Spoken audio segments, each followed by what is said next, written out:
একদিক থেকে আমরা টাকনুর উপরে কাপড় পরবো, অন্য দিক থেকে আমার মা বোনদের দায়িত্ব হচ্ছে অবশ্যই তারা টাকনু ঢেকে রাখবেন, পর পুরুষ থেকে নিজেকে আড়াল রাখবেন। নারীদের পর্দা করা বিধান ফরজ কে বানিয়ে দিয়েছেন? যদি বলুন কে দিয়েছেন? আল্লাহ পাক দিয়েছেন। মা বোনদের ব্যাপারে বলছি, আল্লাহর নবী সাল্লাল্লাহু আলাইহি ওয়াসাল্লাম একদিন মহিলাদের এক কাফিলাকে ডাক দিয়ে বলছেন, ইয়া মাশারান নিসা তাসাদ্দাকনা, ও মহিলারা তোমরা বেশি বেশি আল্লাহর রাস্তায় দান করো। ফাইন্নী উরিতুকুন্না আকসারা আহলিন নার, কারণ আমি তোমাদের অধিকাংশকে জাহান্নামে দেখেছি। মহিলারা জানতে চাইলেন, ইয়া রাসূলুল্লাহ, কোন সে অপরাধের কারণে, কোন পাপের কারণে অধিকাংশ নারী জাহান্নামে যাবে?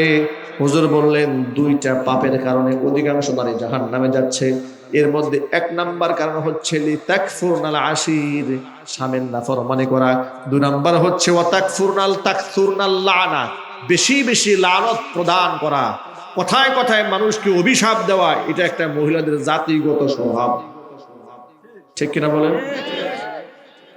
এক নাম্বার হচ্ছে ব্যক্তি স্বামীর নাফরমানি করে, বেশিরভাগ স্ত্রী স্বামীর নাফরমানি করে। আর এখন তো এটা ট্রেন্ড হয়ে গেছে, স্বামীর নাম ধরে ডাকাডাকি করা, স্বামীকে অবজ্ঞা করা, তুচ্ছ-তাচ্ছিল্য করা, আছে না নাই? বান্ধবীদেরকে খুব গল্পের সাথে বলে, গৌরবের সাথে, আমার এমন একটা স্বামী পেয়েছি, আমি কান ধরে উঠাই আর কান ধরে বসাই। কথা বলে না?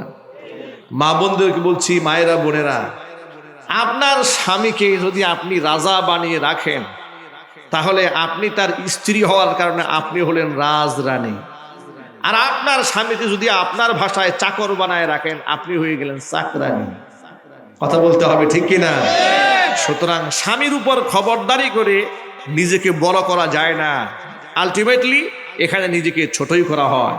সুতরাং স্বামীর নাফরমানি করবেন না। নবী করিম সাল্লাল্লাহু আলাইহি ওয়াসাল্লাম বলেছেন, মহিলাদের আজীব স্বভাব, 10 বছর 20 বছর সংসার করেছে, একটুখানি ঝগড়া বিবাদ শুরু হয়েছে, মুখের উপর বলে ফেলবে, 20 বছরে তোমার ঘরে সুখ কি জিনিস চোখে দেখলাম। এটা কমন কথা বলে ফেলবে। আরেকটা কমন কথা আছে মেয়েদের, এটা মোটামুটি সব মেয়েরাই বলে, একমাত্র আমি দেখে তোমার সংসারটা করছি। কথা বলেন, ঠিক কিনা? মানে এ কথাটা শুনে নাই এমন স্বামী মনে হয় গ্রহে নাই, যে এই কথাটা শুনে নাই যে একমাত্র আমি দেখে তোমার ঘরটা করলাম। মোটামুটি সবার এই কথা শোনা শেষ। সুতরাং প্রিয় মা বোনদেরকে বলছি, মায়েরা বোনেরা, স্বামীকে এ ধরনের কথা কখনো বলবেন না। স্বামীর নাফরমানির কারণে অসংখ্য নারীরা জাহান্নামে হচ্ছে। আর 2 নাম্বার, কথায় কথায় মানুষকে লানত দেওয়া, এগুলা করবেন না। ছেলে মেয়ে একটু ঝগড়া লেগেছে, একেবারে লানত দিয়ে বসে থাকে, আল্লাহ তোরে চোখে দেখে না? কথা বলে না কেন? এই তুই মরতে পারিস না, কথা বলে ফেলেছে। নাউযুবিল্লাহি মিন যালিক। হাদিসে এসেছে, যখন বেশি রাগ হবে, বেশি গুসা হবে, আপনি বলবেন রাহিমাকুমুল্লাহ, আল্লাহ তোর উপর রহমত নাজিল করুক। সুবহানাল্লাহ বলেন, আল্লাহ তোর উপর রহমত নাজিল করুক। এইভাবে মা বাবারা সন্তানের উপর দোয়া করে দেবেন, বদদোয়া করবেন না। আল্লাহ পাক যেন জবানে হেফাজত তৌফিক দান করেন। একদিক থেকে মায়েরা বলে না স্বামীর প্রতি শ্রদ্ধাশীল হবে, আরেক দিক থেকে স্বামীরা খুব একেবারে মোষের মধ্যে তেল দিয়ে বউরে পিটাইতে পিটাইতে বা অস্থির বানাই ফেলবে নাকি? এটাও করা যাবে না। মনে রাখবেন, ওয়ালাহুন্না মিসলুল্লাযী আলাইহিন্না বিল মারুফ, স্ত্রীর উপরে আপনার যেমন অধিকার আছে, আপনার উপরে স্ত্রীর সমান সমান অধিকার আছে। আল্লাহু আকবার বলেন। সুতরাং নিজের অধিকার যদি বুঝে পেতে চান, তার অধিকার তাকে বুঝিয়ে দিন, তাহলে আপনি আল্লাহর আদালতে আসামির কাঠগড়ায় দাঁড়াবেন না। নবী করিম সাল্লাল্লাহু আলাইহি ওয়াসাল্লাম প্রচন্ড ক্ষুধার সময়ে ঘরে এসে দেখেন মা আয়েশার ঘরে কোনো খানা রেডি হয় নাই। এসে গালমন্দ করেন নাই, ধমক দেন নাই। মা আয়েশা রাদিয়াল্লাহু তাআলা আনহা বলেছেন, নবীজি রান্নাঘরে ঢুকে ক্ষুধার্ত নবী রান্নার কাজে আমাদেরকে সাহায্য করেছেন। ভাবা যায়, মুহাম্মদুর রাসূলুল্লাহ সাল্লাল্লাহু আলাইহি ওয়াসাল্লাম যিনি রাস্তায় হাঁটলে মেঘমালা যাকে ছায়া দেয়, হাত আঙ্গুল ইশারা করলে চাঁদ যার দ্বিখণ্ডিত হয়ে যায়, তিনি রান্নাঘরে ঢুকে স্ত্রীকে রান্নার কাজে সাহায্য করেছেন। তিনিই হচ্ছেন আমাদের আইকন, আমাদের আইডল। সুবহানাল্লাহ।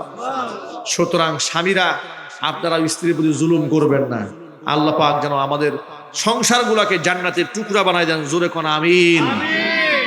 সংসারের মধ্যে সুখ থাকবে, সমৃদ্ধি থাকবে যদি সংসারের দিন থাকে, আমল থাকে, ইমান থাকে।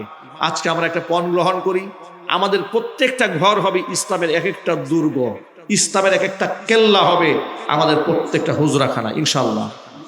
কিন্তু আমরা তো ইসলামের দুর্গ না বানিয়ে আমাদের প্রত্যেকটা ঘরকে একটা সিনেমা হল বানাইছি। কথা বলে না কেন?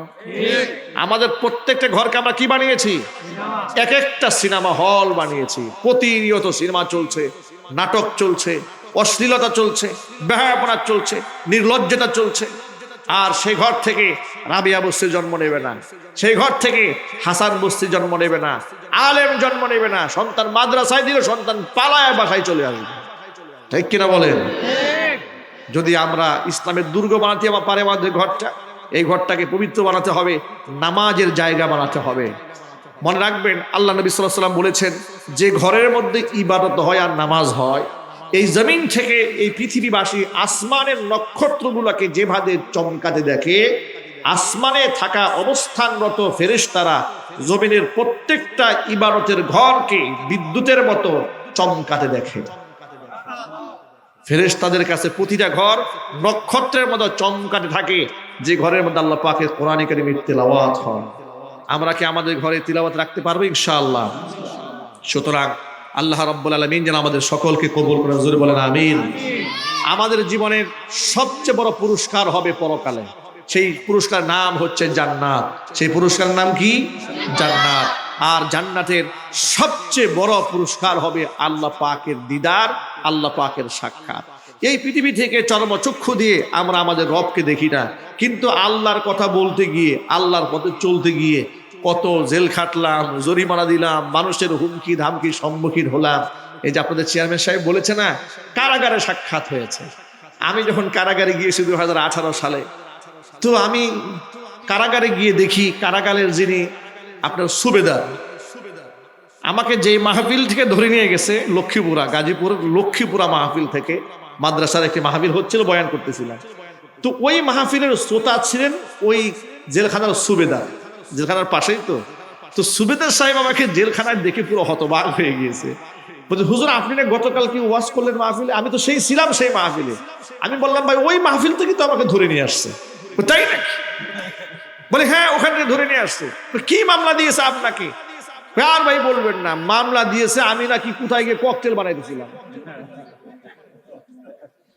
ককটেল যে কি জিনিস, একটা আল্লাহকে সাক্ষী রেখে বলছি, জীবনের চোখে দেখি নাই ককটেল কি এবং এটা দিয়ে করেটা কি। আর নাম দিয়েছে, আমাদের পকেটে 15টা ককটেল পাওয়া গেছে। আমার যিনি উকিল ছিলেন আপনাদের পার্শ্ববর্তী এলাকায়, অ্যাডভোকেট খালেদ, তিনি আইনজীবী সমিতির সভাপতিও ছিলেন গাজীপুরের। এরপরে তিনি আপনার এই প্রধান যিনি বিচারক ছিলেন আমাদের গাজীপুরের, যিনি জজ সাহেব ছিলেন, তাকে বললেন যে মাননীয় আদালত, আমার বুঝে আসে না একটা পকেটে কেমনে 15টা ককটেল থাকে। সেই জুব্বাটা আমার দেখতে একটু মনে চায়। মনে রাখবেন, অপরাধীরা যখন অপরাধ করে তখন হিতাহিত জ্ঞান হারায় ফেলে। কথা বলে না, ঠিক কিনা? হিতাহিত জ্ঞান হারিয়ে ফেলার পরে এমন আসামি মামলায় দেয় যে আসামি 6 বছর আগে মারা গেছে। আমার মামলাতে এমন একজন আসামি ছিল, উনি অ্যারেস্ট, ওই মামলা যখন রুজু হয়েছে, লিখা হয়েছে, তারও 3 মাস আগে থেকে জেলখানা। কিন্তু তাকেও নাকি পুলিশে দেখছে যে গাড়িতে আগুন দিচ্ছে। ওই যে আগেই বলেছি, তারা যখন অন্যায় করে অনেক সময় দেখবেন যে হিতাহিত জ্ঞান হারিয়ে ফেলে। প্রিয় ভাইরা, এই দুনিয়ায় তো চূড়ান্ত নয়, সমস্ত চক্রান্তের একটা শেষ আছে। আর পরিপূর্ণ প্রায়শ্চিত্ত ব্যক্তিকে কর্মের ভোগ করতে হবে পরকালে, ঠিক কিনা? তো দুনিয়াতে আল্লাহর জন্য, কোরআনের জন্য, রসুলের জন্য জেল খাটলাম।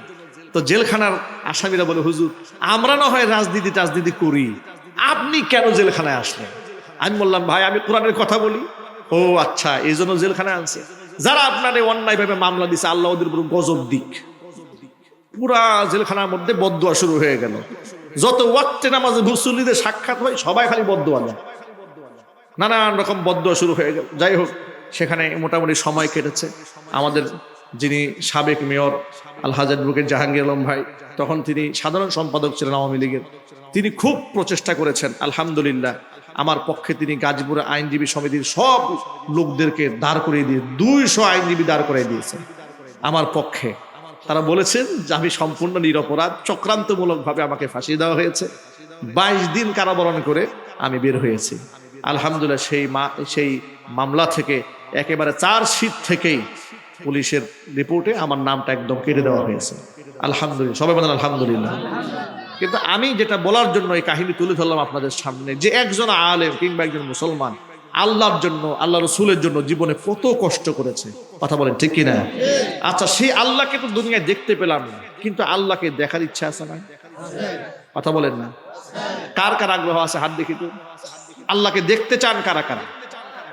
মাশাআল্লাহ, সবাই দেখতে চান। আল্লাহ পাক যেন সেই সৌভাগ্যবান ব্যক্তিদের কাতারে আমাদেরকে শামিল করে নেন। আল্লাহ পাক দুটা শর্ত দিয়েছেন। আল্লাহকে যদি কোনো ব্যক্তি দেখতে চায়, দুইটা শর্তের ভিত্তিতে জান্নাতে সে আল্লাহকে দেখতে পাবে। এই কথা বলেই আমি বয়ান শেষ করবো। আমরা বলি ইনশাআল্লাহ। আল্লাহ রাব্বুল আলামিন সূরা কাহাফের সর্বশেষ আয়াতে বলছেন, সূরা কাহাফ হচ্ছে সেই সূরা যে সূরা নাজিল করার সময়, যে সূরার সম্মানে আল্লাহ পাক 70,000 ফেরেশতা জমিনে অবতরণ করে দিয়েছিলেন। সূরা কাহাফ হচ্ছে সেই সূরা, প্রত্যেক জুমাবার কোনো ব্যক্তি যদি সেই সূরা তিলাওয়াত করে, জমিন থেকে আসমান পর্যন্ত ব্যক্তির জন্য নূর হয়ে যায়। সূরা কাহাফ হচ্ছে সেই সূরা, প্রত্যেক জুমাবার একবার করে সেই সূরা তিলাওয়াত করলে পূর্বাপর 1 সপ্তাহের গুনাহ আল্লাহ পাক মাফ করে দেন। আমরা প্রত্যেক জুমায় এটা তিলাওয়াত করব, আমরা বলি ইনশাআল্লাহ। আল্লাহ রাব্বুল আলামিন এই সূরার সর্বশেষ আয়াতের মধ্যে বলছি, ফামান কানা ইয়ারজু লিকা রাব্বিহি ফালইআমাল আমালান সালিহান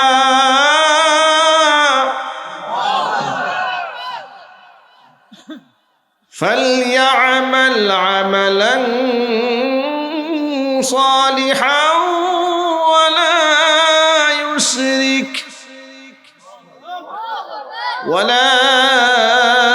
يشرك بعبادة ربه أحدا।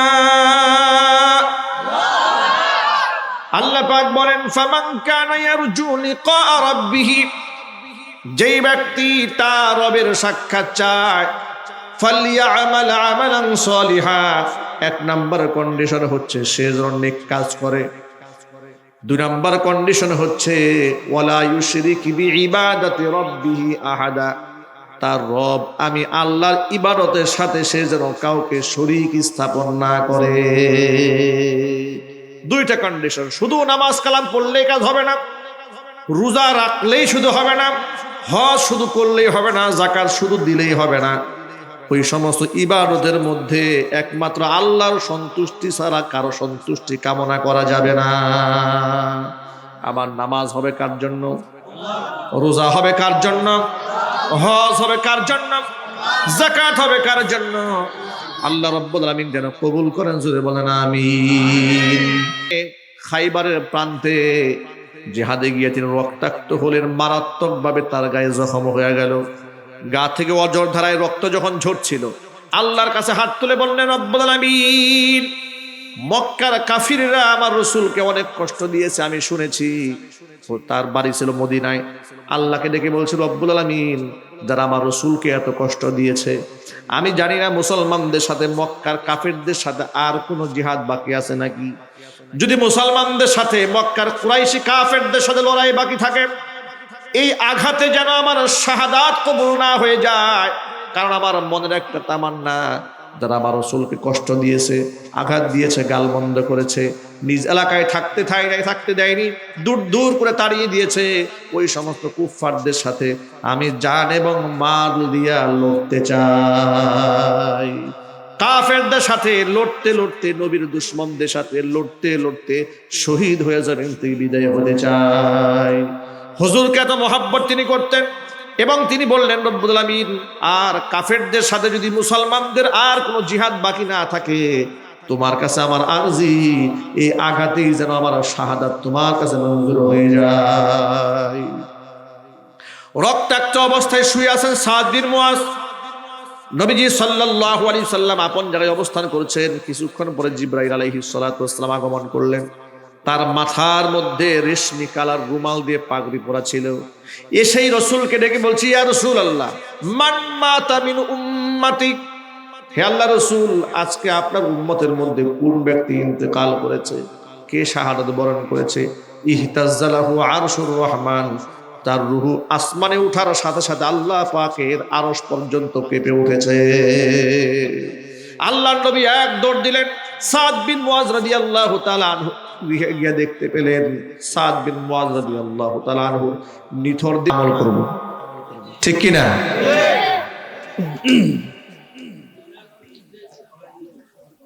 সুতরাং এই মঞ্চ কোরআনে কারীমের মঞ্চ।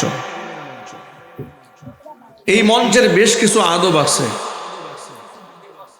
সাধারণত দুনিয়ার সম্মানিত কোনো ব্যক্তি যখন কথা বলেন, মানুষ পিং পতং নীরবতার সাথে তাদের কথাগুলো শ্রবণ করে। যেমন যিনি যত সম্মানিত হন, তার কথার ওয়েট, তার কথার ওজন তত বেশি হয়। এলাকার একজন মেম্বার সাহেবের কথার চেয়ে চেয়ারম্যানের কথার ওজন বেশি। চেয়ারম্যানের চেয়ে এমপির কথার ওজন অনেক বেশি হয়ে যায়। এমপির চেয়ে যিনি মন্ত্রী, তার কথার ওয়েট আরো বেশি। পক্ষান্তরে যিনি প্রাইম মিনিস্টার, তার কথার মর্যাদা আরো অনেক বেশি হয়ে যায়। যখন প্রাইম মিনিস্টার কথা বলে, তখন দেখবেন সাংবাদিকরা কত গভীর মনোযোগ সহকারে তার কথাগুলো শোনেন। কোনো আওয়াজ করেন না, কোনো কথা বলেন না। যদি কোনো প্রশ্ন করতেও চান, অত্যন্ত বিনয়ের সাথে দাঁড়িয়ে 3 মিনিট সময়ের মধ্যে 1 থেকে 1.5 মিনিট শুধু তার প্রশংসাই করেন। এরপরে গিয়ে 2-1টা প্রশ্ন করেন, তা অত্যন্ত আদবের সাথে। কথা বলতে হবে, ঠিক কিনা? আপনারা বলুন, দুনিয়ার সাধারণ একজন এমপি, মন্ত্রী, রাজা, বাদশাহ, তার কথা শোনার জন্য যদি মানুষ এতটুকুন আদব রক্ষা করে চলে, কোরআনে কারীম কার কথা? সবাই বলুন, আল্লাহ পাকের কথা। আল্লাহ পাক এই কোরআনের ব্যাপারে বলেছেন, ওয়াইদা কুরিআল কোরআন, যখন কোরআনে কারীম তিলাওয়াত করা হয়, পড়া হয়, পাঠ করা হয়, ফাসতামিউ লাহু ওয়া আনসিতু, দুটো কাজ তোমাদের তখন করতে হবে। কোরআন যখন তিলাওয়াত শুরু হয়ে যাবে, কাজ তোমাদের 2টা। 1 নাম্বার হচ্ছে গভীর মনোযোগ সহকারে সেটাকে শুনতে হবে। 2 নাম্বার হচ্ছে ওয়া আনসিতু, নিজেকে চুপ থাকতে হবে। এই 2টি দায়িত্ব যদি পালন করতে পারো, গভীর মনোযোগ সহকারে শুনতে পারো আর চুপচাপ থেকে আদব রক্ষা করতে পারো, এই 2টা গুণে যদি তোমরা গুণী হতে পারো, এই বৈশিষ্ট্য যদি তোমাদের থাকে, লাআল্লাকুম তুরহামুন, অবশ্যই তোমরা আমি আল্লাহ পাকের রহমত প্রাপ্ত হবে। পক্ষান্তরে যদি আল্লাহ পাকের কোরআনে কারীমের তিলাওয়াত হয় আর যদি আমরা শোরগোল করি, কোরআনে কারীমের তিলাওয়াত হচ্ছে আমরা চুপ না থেকে কথাবার্তা বলি, কোরআনের সাথে আল্লাহ পাকের কালামের সাথে বেহুরমতি হবে, তখন যেখানে আল্লাহ পাকের রহমত পাওয়ার কথা, সেখান থেকে আমরা আল্লাহ পাকের রহমত থেকে বঞ্চিত হয়ে যাব। আমরা কি আল্লাহর কোরআনের মাহফিলে এসে আল্লাহর রহমত থেকে বঞ্চিত হতে চাই? আল্লাহ পাকের রহমত নিয়েই আমরা বাড়ি ফিরে যেতে চাই। কারা কারা আমি দুহাত দেখতে চাই। আল্লাহ পাক যেন আমাদের সকলকে কবুল করেন, মঞ্জুর করেন। সকলে জুড়ে বলুন আমিন।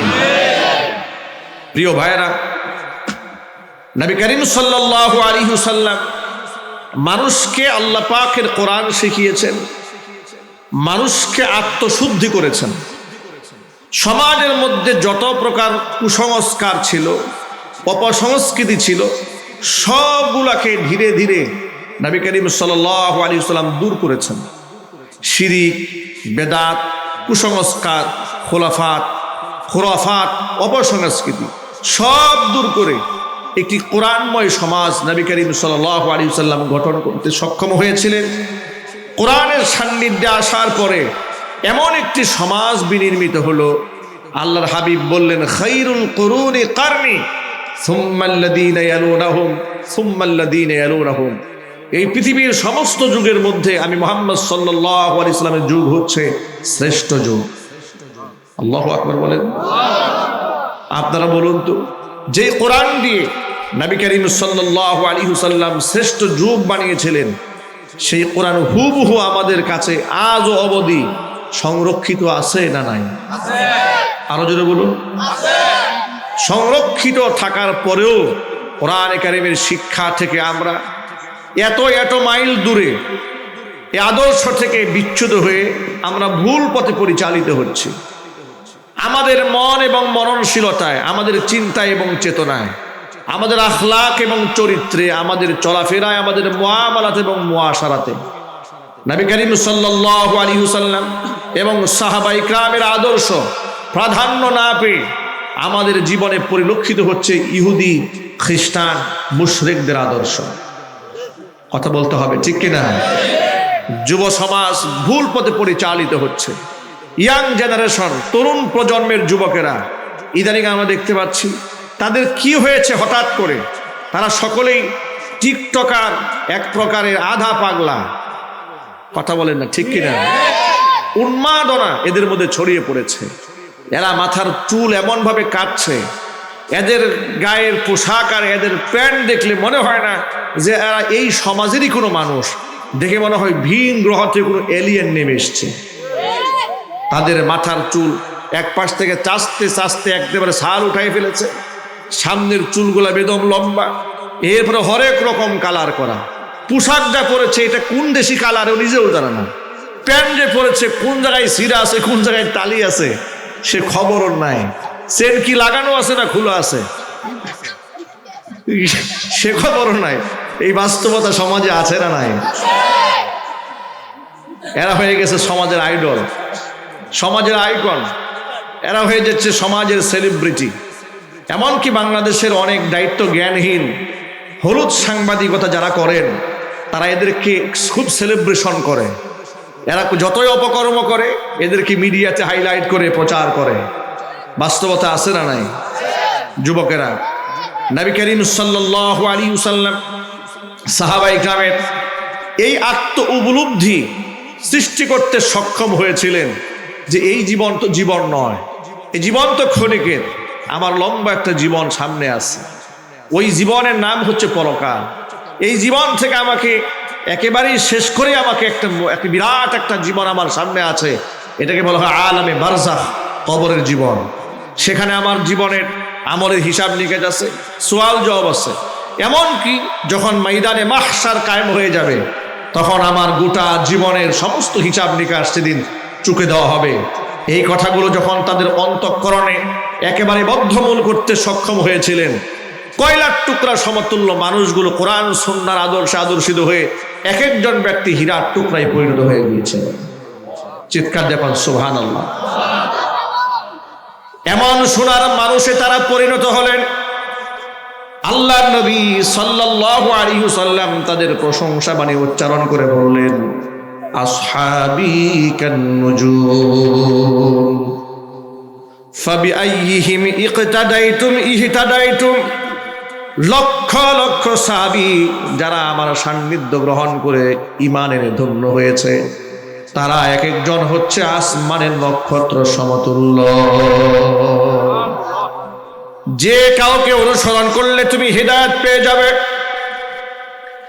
নিজ হাতে নিজের কন্যা সন্তানকে যারা জীবন্ত দাফন করেছে তারা গোটা কন্যা সমাজের জন্য পাহারাদার হয়ে গিয়েছিল। জোরে জোরে বলেন সুবহানাল্লাহ। পুলিশ দিয়ে তাদেরকে পাহারা দেওয়ার প্রয়োজন হতো না, গোয়েন্দা দিয়ে তাদেরকে পাহারাদারি করার কোনো প্রয়োজন হতো না। এক একজন নিজেই নিজের পাহারাদার বনে গিয়েছিল, কারণ তারা বিশ্বাস করে নিয়েছিলেন কোরআনে কারিমের এই বাণী, মা ইয়ালফিযু মিন কাওলিন ইল্লা লাদাইহি রাকীবুন আতীদ। মানুষ এমন কোনো কথা জবানে উচ্চারণ করে না যা সংরক্ষণকারী ফেরেশতা রেকর্ড করে না রাখে। জোরে বলুন সুবহানাল্লাহ। এই কথাগুলো অন্তরে এমন ভাবে বদ্ধমূল হয়ে গিয়েছিল তাদের, তারা শয়তানের ওয়াসওয়াসায় পড়ে যদি কোনো গুনাহ করে ফেলেছে, এমন ভাবে তওবা করেছে, তাদের তওবা ইতিহাস হয়ে রয়েছে। আল্লাহর নবী সাল্লাল্লাহু আলাইহি সাল্লামের বিখ্যাত একজন সাহাবীর নাম ছিল মাইজ ইবনে মালিক আল আনসারী রাদিয়াল্লাহু তাআলা আনহু। একদিন রাসূলের সামনে আগমন করলেন, এসে বললেন, তাহিরনি ইয়া রাসূলুল্লাহ, ও আল্লাহর নবী, আমি গুনাহ করে নিজেকে নাপাক বানিয়ে ফেলেছি, আপনি আমাকে পাক বানান। নবীজি বললেন ওয়াইহাক ওয়াস্তাগফিরিল্লাহ ওয়া তুব ইলাইহি। ধমক দিয়ে তাড়িয়ে দিলেন, বললেন বান্দারে, তিনি বোঝাতে চাইলেন অন্যায় করেছো তো আমার কাছে আসার প্রয়োজন নাই, গুনাহ হয়ে গেছে, তুমি আল্লাহর কাছে মাগফিরাত কামনা করো, আল্লাহর কাছে তওবা করে ফিরে আসো। নিশ্চয় আল্লাহ পাক তওবা গ্রহণকারী, তওবা কবুলকারী, অবশ্যই তোমার জীবনের গুনার খাতা আল্লাহ মাফ করে দিবেন। সাহাবী চলে গেলেন। দ্বিতীয় দিন তিনি আবার এলেন। মানসিকভাবে তিনি স্বস্তির মধ্যে ছিলেন না গুনাহ করার কারণে। আবার তিনি হুজুরের সামনে এসে বলছেন তাহহিরনি ইয়া রাসূলুল্লাহ, ও আল্লাহর রাসূল, আপনি আমাকে পবিত্র বানান। আল্লাহর নবী দ্বিতীয় দিন তাকে একই কথা বললেন, ওয়াইহাক ওয়াস্তাগফিরিল্লাহ ওয়া তুব ইলাইহি। ওয়াইহাক মানে হচ্ছে, এটা আরবি ভাষায় একটা ধমক, বৎসনা। কথাটা বাংলা যদি বলা যায় এইভাবে, আরে মিয়া, দূর মিয়া যাও তো তুমি এখান থেকে। এই যে আমরা বলি না দূর মিয়া যাও এখান থেকে, এটার আরবি হচ্ছে ওয়াইহাক, যাও এখান থেকে, গুনাহ করেছো, আল্লাহর কাছে তওবা করো। বারবার আসছো আমার কাছে যে আপনি আমাকে পাক বানান, আপনি আমাকে পাক বানান, তুমি তওবা করো। তুমি তওবা করলেই তো আল্লাহ তোমার পাক বানায় দেয়। সুবহানাল্লাহ বলবেন না? সুবহানাল্লাহ। এই অপারেটর ভাই একেবারে সাউন্ডটা খুব ভয়াবহ খারাপ। অপারেটর কই? মাইকের কথা টানেই না, একেবারেই কাছ থেকে না বললে হয় না। এবার তো ওয়াজ করা যাবে না, ইকো লাগবে না, তুমি ভলিউম দাও।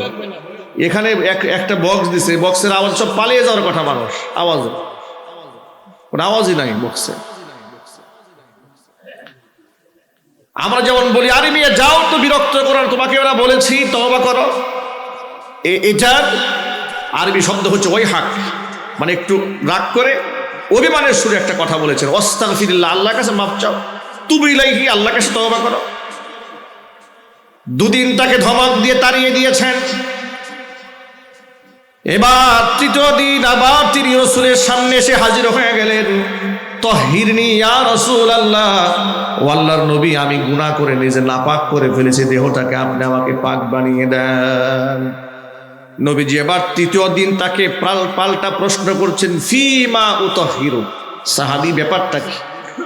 তুমি আজকে নিয়ে 3 দিন আমার কাছে আসলে, তোমাকে বলছি তুমি আল্লাহর কাছে তওবা করো, তুমি বারবার আমার কাছে এসেছো, তুমি কি তওবা করনি?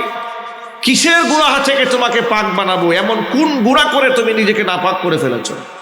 সাহাবী বলছেন, মিনা জিনা ইয়া রাসূলুল্লাহ, হে আল্লাহর রাসূল, আমি শয়তানের ওয়াসওয়াসায় পড়ে জিনা করে ফেলেছি, আমি মারাত্মক গুনাহ করেছি, আমি এই গুনাহ থেকে পরিত্রাণ চাই, আমি জাহান্নামের আগুনে পুড়তে চাই না, আমি দুনিয়া থেকে শাস্তি গ্রহণ করতে চাই।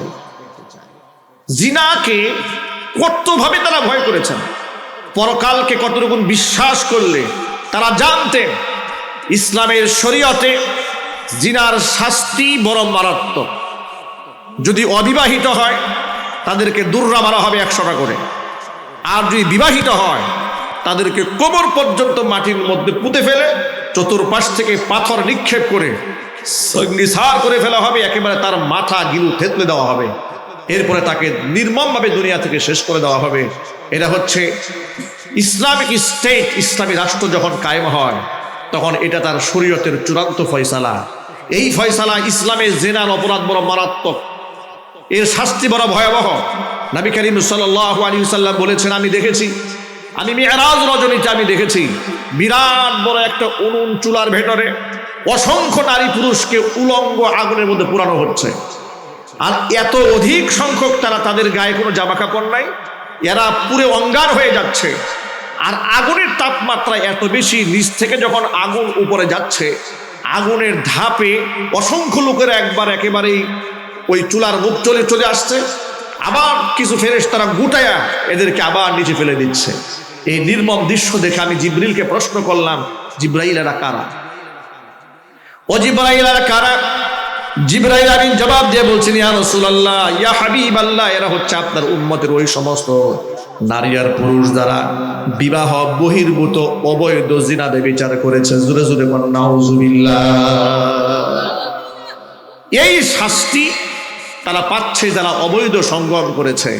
আল্লাহ এই উম্মাকে হেফাজত করেন, সকলে কোন আমিন। আরো জোরে বলেন না আমিন। একটুখানি ঠান্ডা মাথায় বোঝার চেষ্টা করুন। কোরআন কারীমের মধ্যে আল্লাহ রাব্বুল আলামিন এমন একটা বিধান জিনার ব্যাপারে দিয়েছেন যাতে করে সমাজের মধ্যে ব্যভিচার চালনা হয়ে যায়। যদিও দুঃখজনক হলো সত্য কথা, 90 থেকে 95% মুসলমানের দেশে জিনা একেবারে সহজ কাজ, আর জিনার পরিবর্তে বিবাহ করা বড় কঠিন কাজ। আমাদের দেশে বিবাহ করা কি সহজ? কথা বলে না। আমাদের দেশে বিবাহ করা বড়ই কঠিন, জেনা করা খুব সহজ, একেবারেই সহজ জেনা করা। অত ইসলামে বিবাহে একেবারেই সহজ করে দেওয়া হয়েছে, জিনার পথকে চিরতরে রুদ্ধ করে দেওয়া হয়েছে। একেবারে দুনিয়ার দিক থেকে ভয়ঙ্কর শাস্তির ব্যবস্থা আছে। 80টা দুর্রা মারা, 100টা দুর্রা মারা হবে। আল্লাহ রাব্বুল আলামিন কোরআন মাজিদে এই ব্যাপারে স্পষ্ট বিধান নাযিল করেছেন।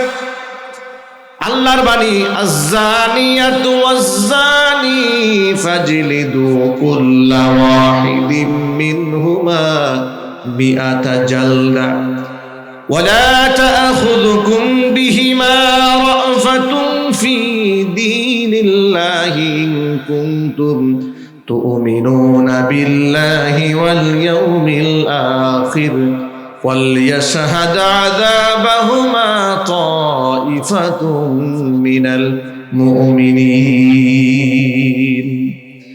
জেনাকার নারী পুরুষ যদি অবিবাহিত হয়ে যায়, দলিল প্রমাণ সাপেক্ষে ফাজলিদু কুল্লা ওয়াহিদিন মিনহুমা মিআতা জালদা, নারী এবং পুরুষ উভয়কে তোমরা 100টা বেত্রাঘাত করবে।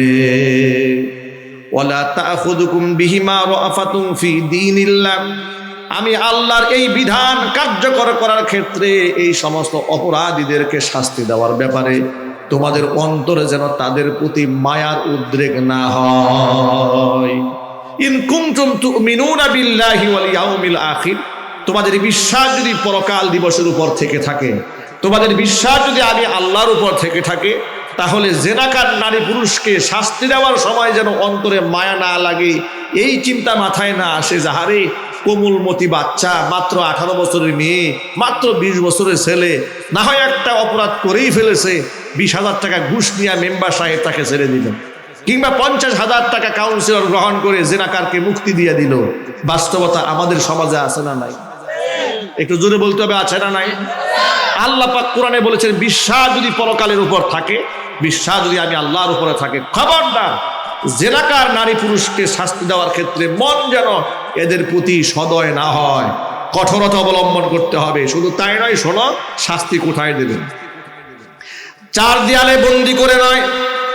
ওয়ালিয়াশহাদ আযাবাহুমা তাইফাতুম মিনাল মুমিনিন, একদল মুমিনের সামনে অসংখ্য মুমিনরা রাস্তায় দাঁড়িয়ে থাকবে, এই শাস্তি তাদেরকে প্রত্যক্ষভাবে সবার সামনে প্রদান করতে হবে।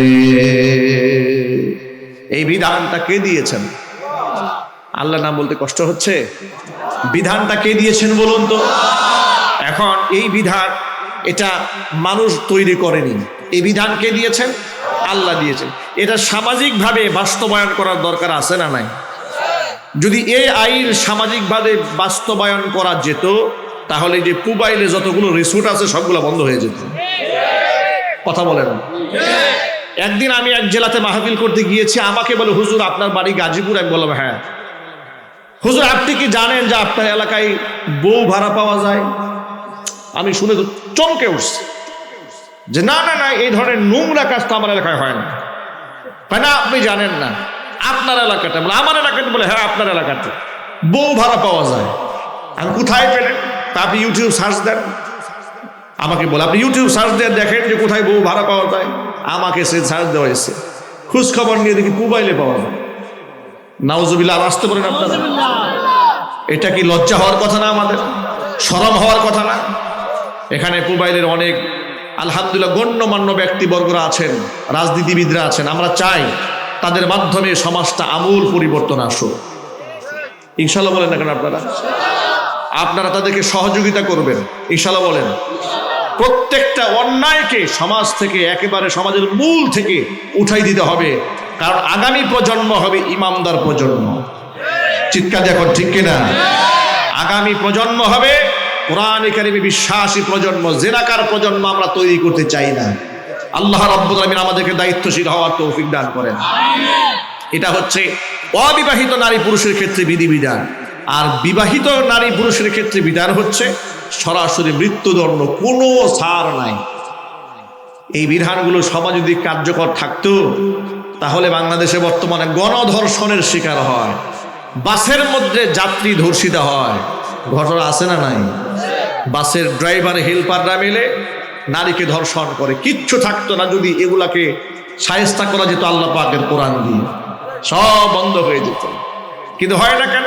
ধর্ষকরা মনে মনে চিন্তা করে অসুবিধা নাই, সমস্যা নাই, অ্যারেস্ট হয়ে গেলে অসুবিধা নাই, আমাকে জামিন করার লোকের কোনো অভাব নাই।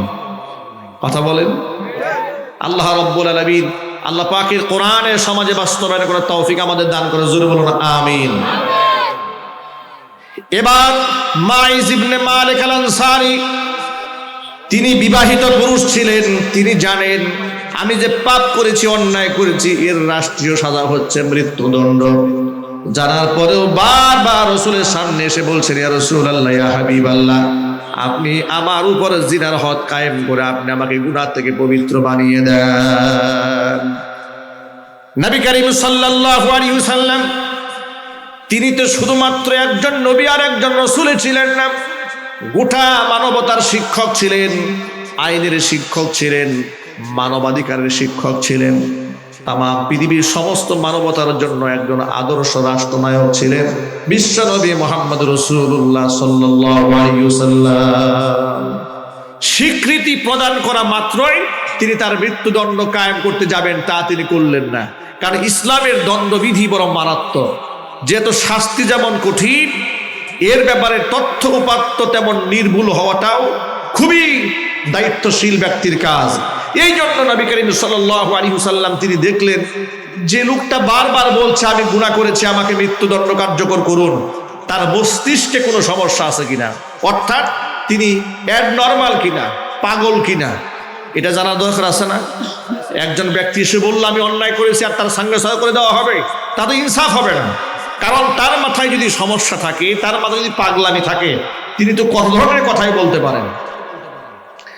আল্লাহ নবী সাল্লাল্লাহু আলাইহি ওয়াসাল্লাম তথ্য উপাত্ত গ্রহণ করার জন্য তার এলাকার মধ্যে লোক পাঠিয়ে দিলেন খোঁজ খবর নেওয়ার জন্য। খোঁজ খবর নিয়ে আসো এই লোকটা অ্যাবনর্মাল নাকি সুস্থ মানুষ। এবার সাহাবায়ে কেরামের একটা টিম এলাকায় গিয়ে তদন্ত করলেন, খোঁজ খবর নিয়ে এসে বললেন, ইয়া রাসূলুল্লাহ, ইয়া হাবিবাল্লাহ, আপনি যে মাইজের বাড়িতে লোক পাঠিয়েছেন, এলাকার লোকেরা সাক্ষ্য দিয়েছে সে অ্যাবনর্মাল কিংবা পাগল নয়, সে পরিপূর্ণ একজন সুস্থ মানুষ।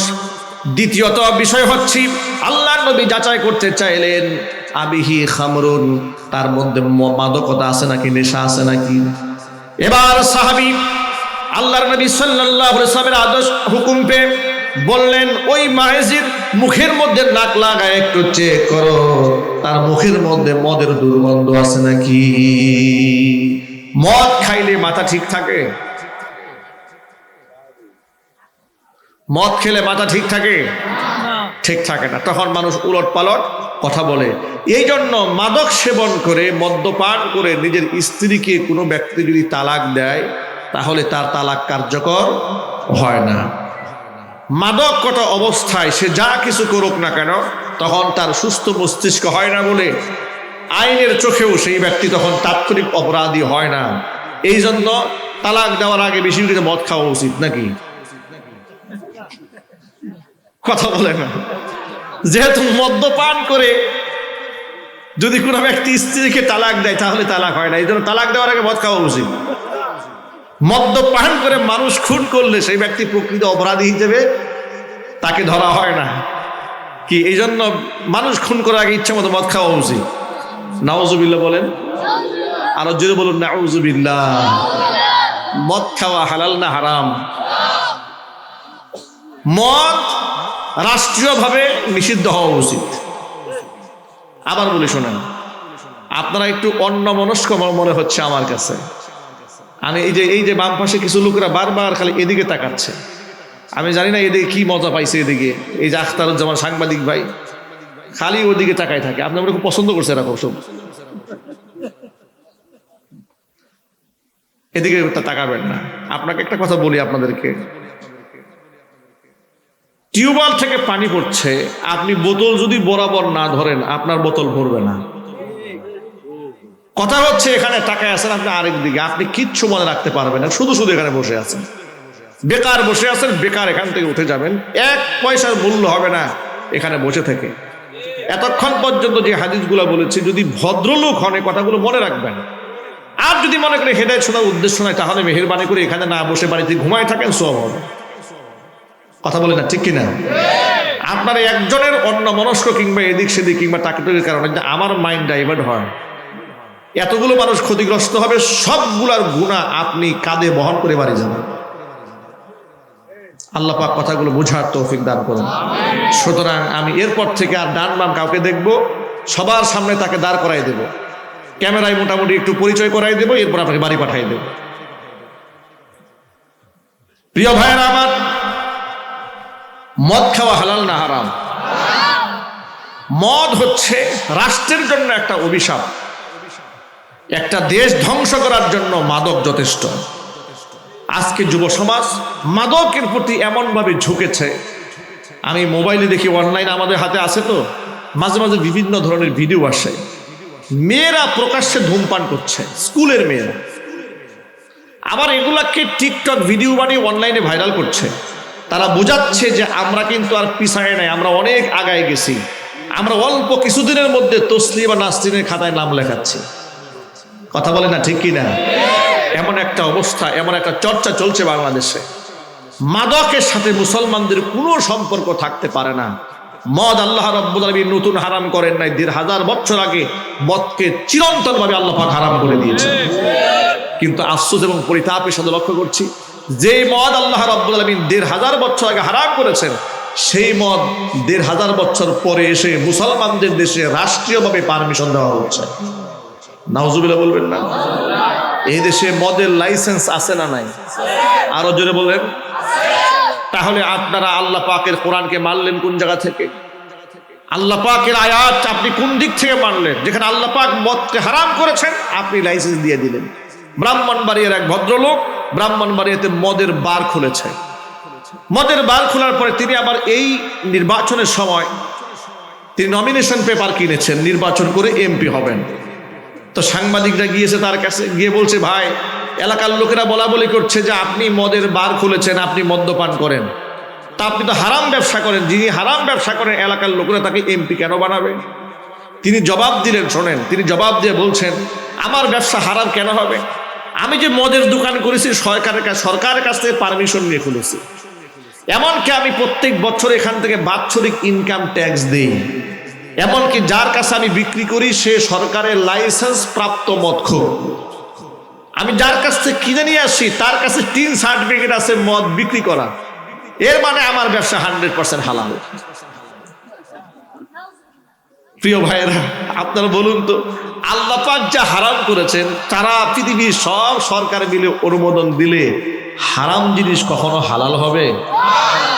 আর আল্লাহ পাক যেটাকে হালাল করেছেন বিশ্বের সমস্ত মানুষ মিলে যদি হারাম বলে, সেটা কি হারাম হবে? না, কোনোদিন হবে না। এই জন্য আমাদের একটা দাবি ওঠা উচিত। এই যে আমাদের এখন দেখবেন যে নির্বাচনের সময় এসছে, বসন্তের কুকিলরা আসবেন আমাদের কাছে ভোট চাওয়ার জন্য। তারা তো শুধু আমাদের কাছে কমিটমেন্ট করবে, তারাও যখন সামনে দাঁড়াবে তাদেরকে কমিটমেন্ট করে ছেড়ে দেবেন যে ভাই বহুত বক্তব্য শুনেছি, আমাদের একটা দাবি আছে। সেই দাবি কি?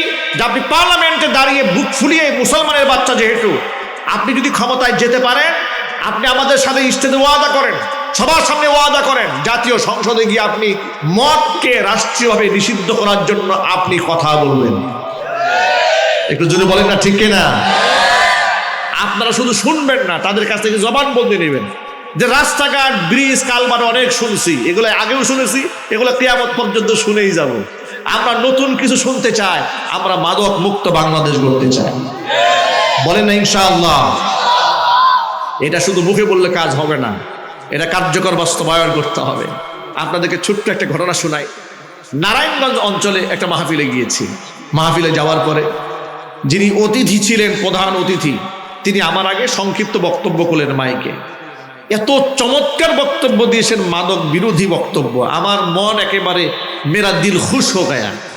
একবার আমি খুশি হয়ে গেছি, সুবহানাল্লাহ। এত পবিত্র আত্মার রাজনীতিবিদ যদি বাংলাদেশের ঘরে ঘরে থাকতো, মহল্লায় মহল্লা থাকতো, দেশটা কত সুন্দর হয়ে যেত। আমি তার জন্য আল্লাহর কাছে মাগফিরাতের দোয়া করেছি, তার পরিবারের জন্য দোয়া করেছি। স্টেজ থেকে নেমে যাওয়ার সময় স্টেজের পরিচালক আমাকে বলেন, হুজুর, যার জন্য এবং যার পরিবারের জন্য আপনি দোয়া করলেন তাকে চিনেন আপনি? আমি বললাম যে ভাই, আমার তো চেনার কথা নয়, আমি এসছি গাজীপুর থেকে, ওনার বাড়ি নারায়ণগঞ্জে। তার জন্য যে আপনি জান্নাতের দোয়া করলেন? বলে হ্যাঁ, দোয়া করবো না? মাদকের বিরুদ্ধে যার এত সুন্দর মন, তার জন্য দোয়া করবো, তো কার জন্য দোয়া করবো? তিনি আমাকে জানালেন, হুজুর, ইনি হচ্ছেন আমাদের গোটা এলাকার মাদকের ডিলার।